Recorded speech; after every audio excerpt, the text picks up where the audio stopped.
They will try to shape you before your soul has a chance to speak, before your fire has the room to breathe. The world, with all its noise and all its flashing lights, will press in.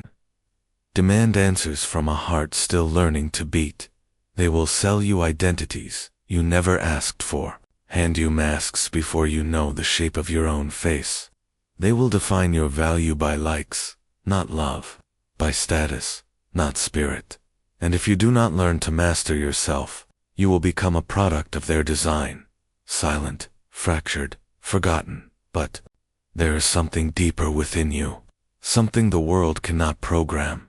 It is the storm behind your quiet, the gold buried beneath the wounds. And if you are brave enough to go inward, to silence the chaos, to face the mirror without flinching, you will awaken the only force strong enough to command your destiny. Self-mastery is not a buzzword. It is not a chapter in a book you skim on a weekend retreat. It is the sacred rebellion against mediocrity. It is the daily resurrection of your higher self from the ashes of your excuses, distractions, and doubts. Look at history's giants. Edison, who failed over 1,000 times. Not because he loved failure, but because he had already mastered the voice that said stop. Carnegie, a man born in poverty, who mastered the scarcity within himself long before he mastered steel. And Lincoln, haunted by grief, battered by war, but unshaken, because he had tamed the storm within, before facing the storm outside. The battle was never out there. It never was. The real war, the only one that matters, is between the self you inherited and the self you are destined to become. Do not mistake external success for internal control. Do not mistake applause for peace. There are men who own empires and yet are slaves to impulse. There are women with millions of followers and no command over their thoughts. To master yourself is to be free when no one is watching, to be disciplined when there's no deadline, to choose vision over validation, to choose purpose over comfort. Because let me tell you something the world will never teach you. Comfort is a slow poison. It numbs your hunger, it silences your roar, and in time, it kills your spirit. But clarity is a sword. When you know who you are, when your values are not rented from others, but born from struggle and choice, then nothing can move you. You do not chase every trend. You do not beg for belonging. You stand, rooted, lit from within. Most people are reacting, flickering candles in someone else's storm. But the masters, the rare few, they are the storm, because they command the only domain that truly matters, themselves. And what does that look like?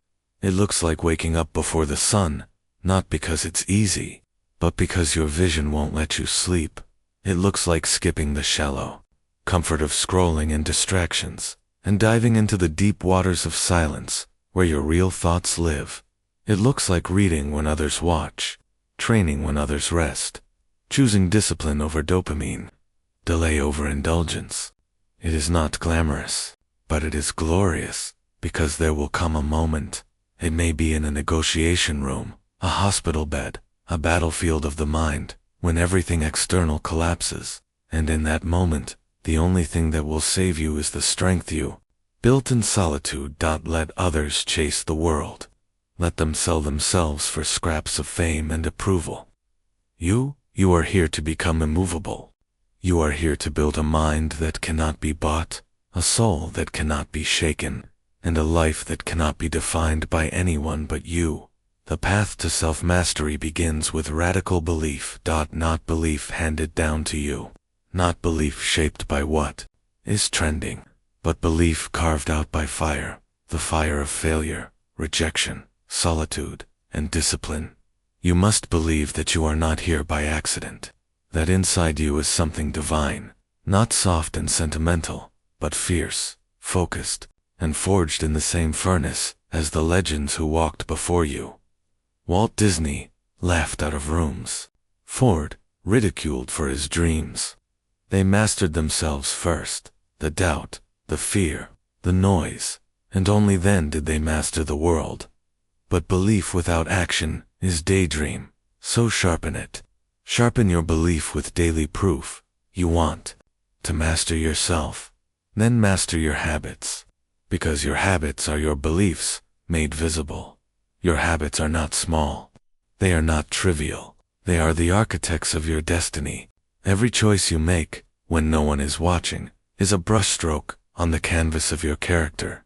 If you want to know who you'll be in 5 years, don't look to your goals. Look to your routines, your rituals, your morning, your night. You cannot master the world if you cannot master the first hour of your day. What do you do with your silence? Do you fill it with noise? Or do you face the mirror and ask the hard questions? Do you command your day before the world commands you? Mindset is not something you borrow. It is something you forge. In the fire of repetition, through the daily chiseling of your excuses, the disciplined rewiring of every weak thought that tells you to play small. Asterisk, because you weren't born to shrink. You weren't born to blend in. You weren't born to echo. You were born to express, to rise, to roar. But to do that, to truly master yourself, you must confront the battlefield of your own thoughts. That inner voice, the one that tells you you're not ready, that you're not enough, that everyone else is better. That voice is not truth. That voice is programming. Programming from a world afraid of your light, from schools that measured your worth by obedience, from systems that profit from your doubt, from people who saw your power and feared what it might become. But here's the truth. You are not your past. You are not your wounds. You are not the name they gave you, or the box they built around you. You are the chooser, the shtier, the creator. But creators must create, not consume. So put down the endless stream of distractions, and pick up the pen of your life. Write with boldness, with vision, with fire. The world does not need more copies. It needs more souls who remember who they are. More warriors of purpose, more artists of discipline, more kings and queens of consciousness. And that begins with one powerful shift. From reaction to intention. Most live on autopilot, triggered by news, pulled by trends, chained to convenience. But those who master themselves wake up with why in their bones. They move with purpose. They speak with direction. They walk into the storm, not to survive, but to lead. Do not wait for permission. The world will never hand you a crown. You must forge it yourself out of clarity and courage. And what is clarity? It is not knowing everything. It is knowing what matters. You don't need a 5-year plan. You need a North Star, a reason to rise, a cause worth bleeding for, a vision so powerful that the distractions burn to ash in its light. If your vision doesn't scare you, it's too small. If your goals don't demand discipline, they're not real. You must rise above average thinking. This mediocrity that's packaged as normal. They will tell you to relax, to slow down, to not want too much. Asterisk, but remember, they're not slowing you down for your peace. They're slowing you down because your speed threatens them, and so you must become ruthless. Not with others, but with your own weakness. Ruthless with your doubt, with your laziness, with every soft voice that tells you, later, tomorrow, next year. There is no next year. There is only now. And now is the forge. This is where the future is made. You will not rise by accident. You will not stumble into greatness. You will not inherit a life of meaning. You must build it, moment by moment, word by word, choice by choice. It will be hard. There will be nights of silence so deep, you will wonder if the path is worth it. There will be days of failure so brutal, you will be tempted to go back to comfort, to mediocrity, to the sleepwalkers who never dared to dream. But stay the course, because self-mastery is not a prize. It is the path. It is not the mountaintop. It is the climb. And every day you choose discipline over distraction, vision over comfort, truth over approval. You rise, not above others, but above who you were yesterday. And that is the only comparison that matters. There is a fire you must protect, the fire of resilience. Because the world will test you again and again, not to break you, but to ask you one sacred question. How bad do you want it? You will be misunderstood. You will be mocked. You will be abandoned. Even by those who once clapped for your dreams. But let it come. Let it all come. Because fire does not fear the wind. It uses it to grow stronger. The storms that destroy the weak are the same storms that forge the resilient. Because resilience is not endurance alone.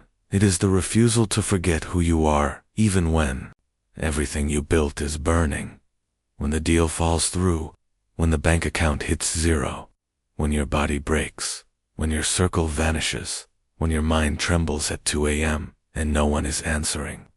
The mastered self, the resilient self, still stands, asterisk not with arrogance, but with alignment, a quiet, unshakable knowing that nothing outside can truly destroy you unless you first surrender inside. So let the world call you obsessive, let them label you intense, let them say you're too focused, too serious, too ambitious. What they call too much is exactly what greatness requires.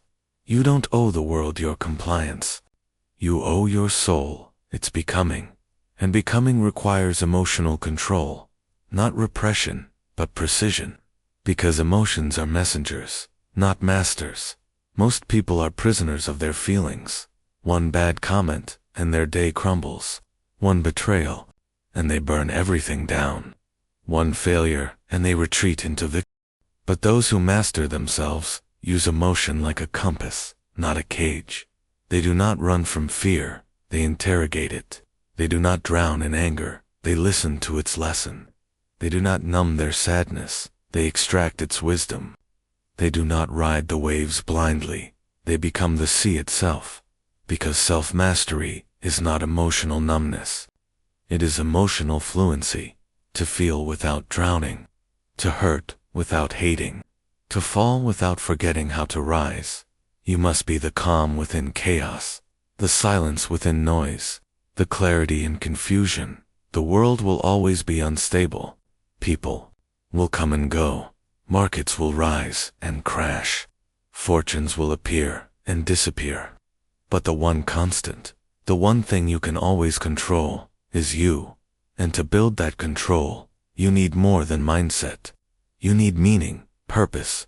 Because without purpose, you will fall for every distraction.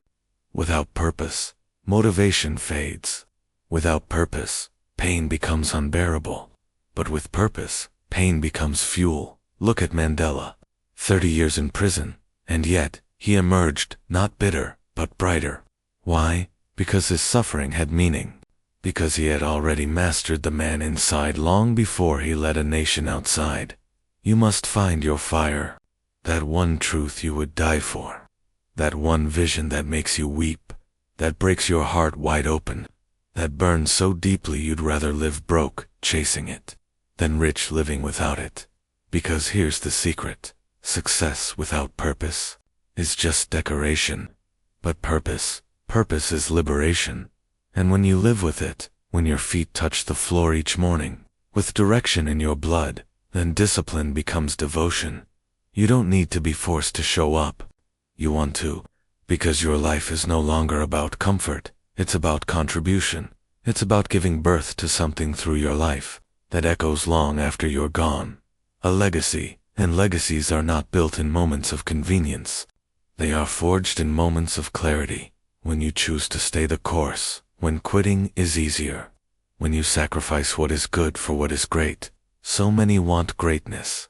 So few are willing to pay its price.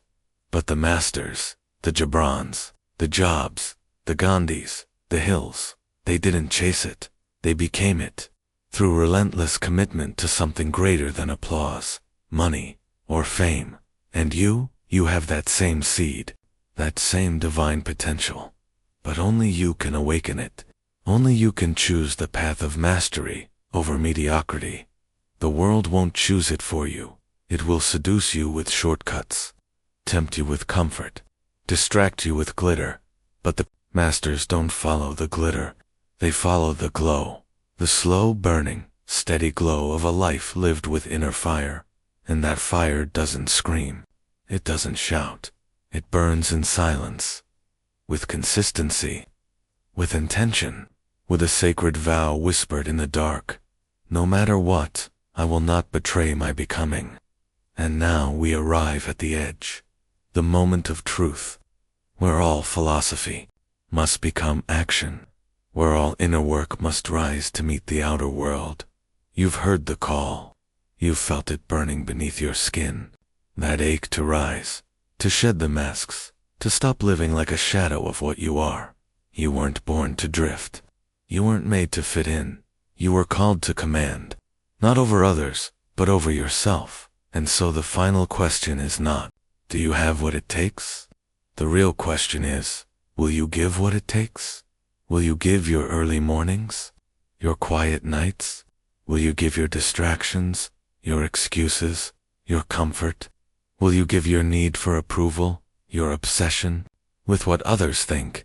Will you give your old self, the one who waited, doubted, settled, and bury it once and for all? Because that is the altar of mastery, the death of who you were, for the birth of who you must become. Look around. The world is not waiting. It is moving fast, loud, ruthless. And it will shape you, if you do not shape yourself.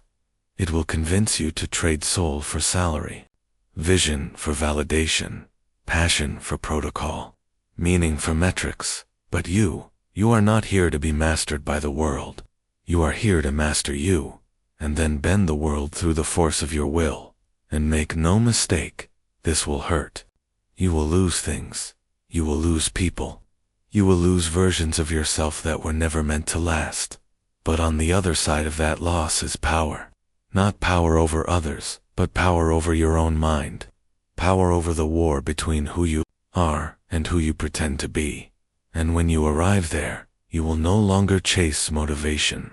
You will move from a deeper place, from a stillness that cannot be shaken, from a center so anchored that even if the sky falls, you stay focused, and that is the true victory, not the medals, not the money, not the recognition.